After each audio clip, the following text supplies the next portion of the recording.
அட்சய திருத்திகை சித்திரை மாத வளர்பிறையில் கொண்டாடப்படக்கூடிய மங்களகரமான நாளாகுங்க.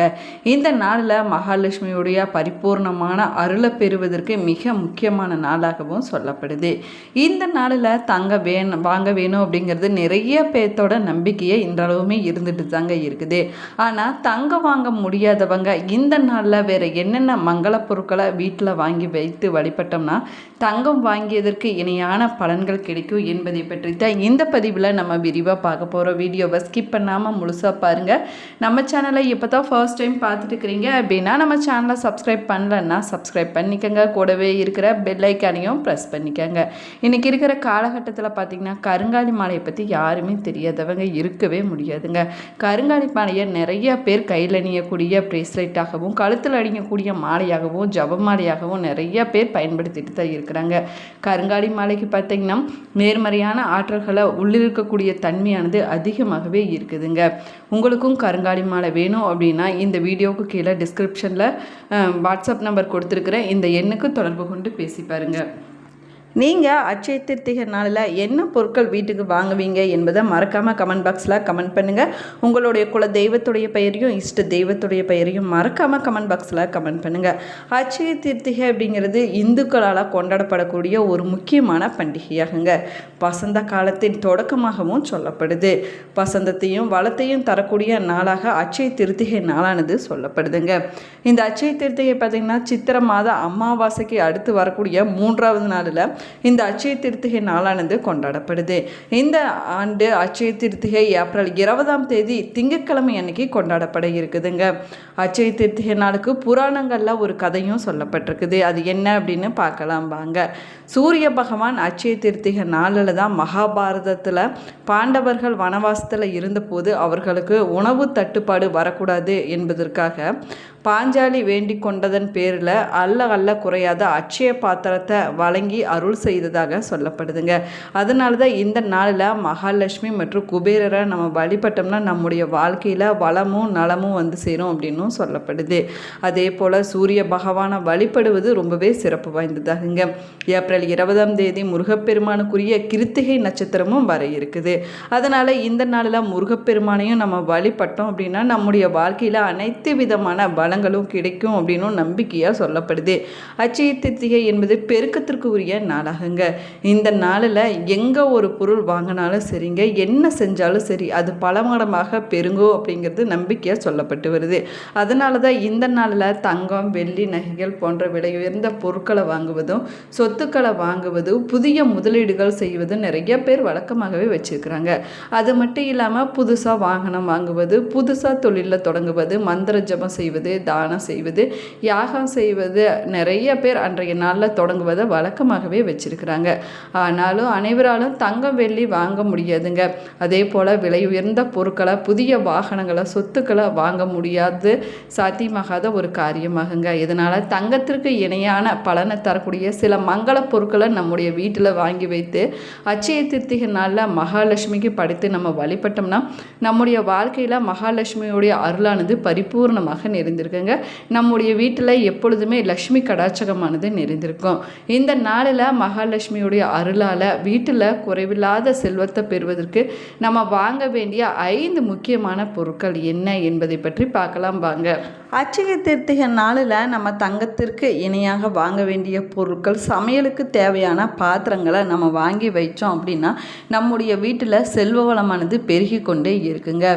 அட்சய திருத்திகை நாளில் கடுகு வாங்குவது தங்கம் மற்றும் வெள்ளிக்கு இணையான மங்களகரமான பொருளாகவும் சொல்லப்படுது. அதே போல் கல்லுப்பு வாங்கி நம்ம அட்சய திருத்திகை நாளில் நம்ம வீட்டில் வச்சோன்னா வாழ்க்கையில் இன்பங்களானது அதிகரிக்குங்க, மன அமைதியானது கிடைக்கும் அப்படின்னும் சொல்லப்படுதுங்க. மேலுமே மண்பானை, குடங்கள், விளக்கு போன்றவற்றை நம்ம வீட்டில் வாங்கி வைப்பதனால நம்முடைய வீட்டில் செல்வ வளமானது பெருகுங்க. பசுமாடுகளை நம்ம வாங்கி லக்ஷ்மி தேவியுடைய பாதத்தில் காணிக்கையாக வச்சோம் அப்படின்னா நம்முடைய வீட்டில் மகிழ்ச்சியும் குறைவில்லாத செல்வமும் பெருகி கொண்டே இருக்குங்க. இந்த 5 பொருட்களை தவிர அன்றைய நாளில் மல்லிகைப்பூ வாங்கலாங்க. மஞ்சள், குங்குமம், சந்தனம், பால், அரிசி போன்ற மங்கள பொருட்களையும் நம்ம வாங்கி மகாலட்சுமிக்கு படைத்து வழிபாடு செய்யலாங்க.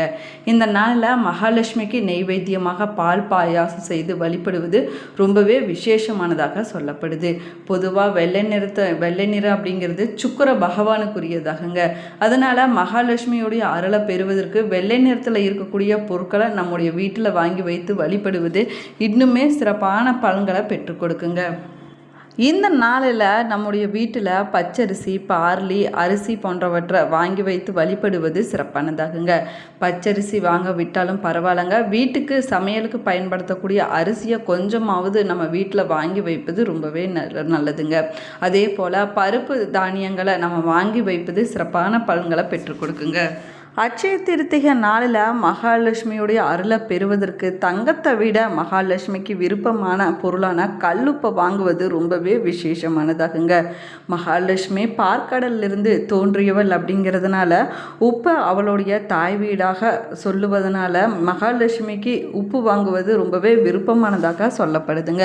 அதனால் வீட்டில் எந்த பொருட்கள் குறைந்தாலும் சரிங்க, உப்பு மட்டும் குறையாமல் நம்ம பார்த்துக்கொள்ள வேணும்.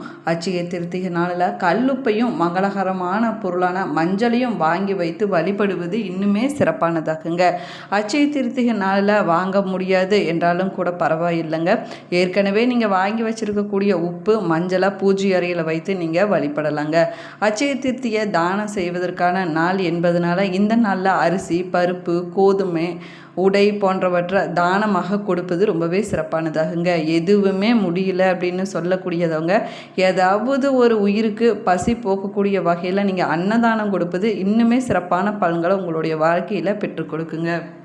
அட்சய திருத்திகை நாளில் தங்கம் வாங்குவதற்கு நல்ல நேரம் ஏப்ரல் 19 ஞாயிற்றுக்கிழமை ஆகுங்க. திதி தொடங்கக்கூடிய நேரம்னு பார்த்தோம்னா ஏப்ரல் 19 காலை 10:49 மணிக்கு திதி தொடங்கி ஏப்ரல் 20 காலை 7:27 மணியோடு திதியானது நிறைவடையுதுங்க. தங்கம் வாங்குவதற்கு நல்ல நேரம் ஏப்ரல் 19 காலை 10:49 மணி முதல் ஏப்ரல் 20 காலை 6:14 மணி வரையிலான நேரத்தில் தங்கம் வாங்குவதற்கு நல்ல நேரமாக சொல்லப்பட்டிருக்குது.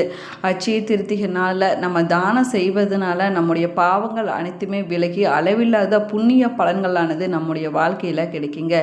இந்த நாளில் பசியோடு இருக்கக்கூடிய உயிரினத்திற்கு உணவு, தாக தீர்ப்பதற்கு தண்ணீர், நீர்மோர், தண்ணீர் நிரப்பப்பட்ட மண்பானை, இனிப்பு, ஆடைகள் போன்றவற்றை நம்ம தானமாக கொடுப்பது மிகப்பெரிய புண்ணியத்தை கொண்டு வந்து சேர்க்கும் அப்படின்னும் சொல்லப்படுதுங்க. அட்சய திருத்திகை நாளில் நம்ம லட்சுமி நாராயணரை வழிபடுவது சிறப்பானதாகுங்க. அதே போல் செல்வத்திற்கு அதிபதியான குபேரரையும் நம்ம வழிபட வேணும். கங்கை போன்ற புனித நதிகளில் இந்த அட்சய திருத்திகை நாளில் நீராடுவது சிறப்பான பலன்களை பெற்றுக் கொடுக்குங்க. ஹோமங்கள் நடத்துவது, வேதங்களை படிப்பது ரொம்பவே நல்லதுங்க. தங்கம் மற்றும் விலை உயர்ந்த நகைகள் இல்லைன்னா காசுக்களை நம்ம அன்றைய நாளில் வாங்கினோம்னா செல்வ வளமானது பெருகி கொண்டே இருக்கும், அல்ல குறையாத செல்வ வளமானது கிடைக்கும் அப்படின்னு நம்பிக்கையாக சொல்லப்படுதுங்க. அதே போல் திருமணம், கிரக பிரவேசம் போன்ற சுப காரியங்கள் செய்வதற்கு ஏற்ற நாளாக இந்த அட்சய திருத்திகை நாளானது சொல்லப்படுது. எல்லா மாதத்துலேயுமே திருதிகை திதி வந்தாலும் கூட சித்திரை மாதத்தில் வருவது மட்டுமே அட்சய திருதியாக நம்ம கொண்டாடிட்டு வரோங்க. புராணங்களில் பலவிதமான காரணங்களும் கதைகளும் சொல்லப்பட்டிருக்குது. இப்படி பல்வேறு சிறப்புகளை கொண்டு நடைபெற்ற நாள் என்பதனால இந்த நாள் ரொம்பவே புனிதமான நாளாகவும் மங்களகரமான நாளாகவும் சொல்லப்படுதுங்க. அதனால தான் அட்சய திருத்திகை நாளில் எந்த ஒரு நல்ல காரியத்தை செய்வதற்கும் நல்ல நேரம், மூர்த்த நேரம் என்பதெல்லாம் பார்க்க தேவையில்லை அப்படின்னு சொல்லப்படுது. விநாயக பெருமான் வேத வியாசகர் சொல்ல தன்னுடைய ஒற்றை கொம்பை உடைத்து மகாபாரதம் எழுதியதும் இந்த அட்சய திருத்திய நாளில் தாங்க. திருமால் தன்னுடைய 6வது அவதாரம் பரசுராம அவதாரத்தை எடுத்ததும் இந்த நாளில் தான் அப்படின்னு சொல்லப்படுது. அதே போல் உணவு தானியங்களை வழங்கக்கூடிய தெய்வமான அன்னபூரணி தேவி அவதரித்தனாலும் இந்த அட்சய திருத்திய நாளில் தாங்க. கிருஷ்ணர் தன்னுடைய நண்பர் குசேலருக்கு அளவில்லாத செல்வங்களை அள்ளி கொடுத்ததும் இந்த அட்சய திருத்திய நாளில் தான். இப்படி அட்சய திருத்திகை நாளில் பல்வேறு புராண கதைகளானது சொல்லப்படுதுங்க. அது மட்டும் இல்லாமல் கிருஷ்ணர் பாண்டவர்கள் வனவாசத்தில் உணவுக்காக சிரமப்பட்டு வந்தபோது அவர்களுடைய பசியை போக்குவதற்கு அட்சய பாத்திரத்தை வழங்கியதும் இந்த அட்சய திருத்திகை நாளில் தாங்க. அது மட்டும் இல்லாமல் கங்கை நதி அட்சய திருத்திகை நாளில் தான் பூமிக்கு வந்ததாக சொல்லப்படுவதனாலேயே இந்த நாளில் புனித நீர் ஆடுவது ரொம்பவே விசேஷமான சொல்லப்படுதுங்க. அதே போல் குபேரர் மகாலட்சுமியை வழிபட்டு பெரும் செல்வத்திற்கு நிர்வகிக்கும் பொறுப்பை பெற்றதாக புராணங்களில் சொல்லப்படுது. இந்த பதிவு உங்களுக்கு பயனுள்ள தகவல்களை கொடுத்துருக்குன்னு நினைக்கிறேன். இந்த பதிவு உங்களுக்கு பிடிச்சிருந்தால் லைக் பண்ணுங்கள், ஷேர் பண்ணுங்கள், கமெண்ட் பண்ணுங்கள். இன்னும் நம்ம சேனலை சப்ஸ்கிரைப் பண்ணலன்னா சப்ஸ்கிரைப் பண்ணிக்கோங்க. கூடவே இருக்கிற பெல் ஐக்கானையும் ப்ரெஸ் பண்ணிக்கோங்க. Thank you friends.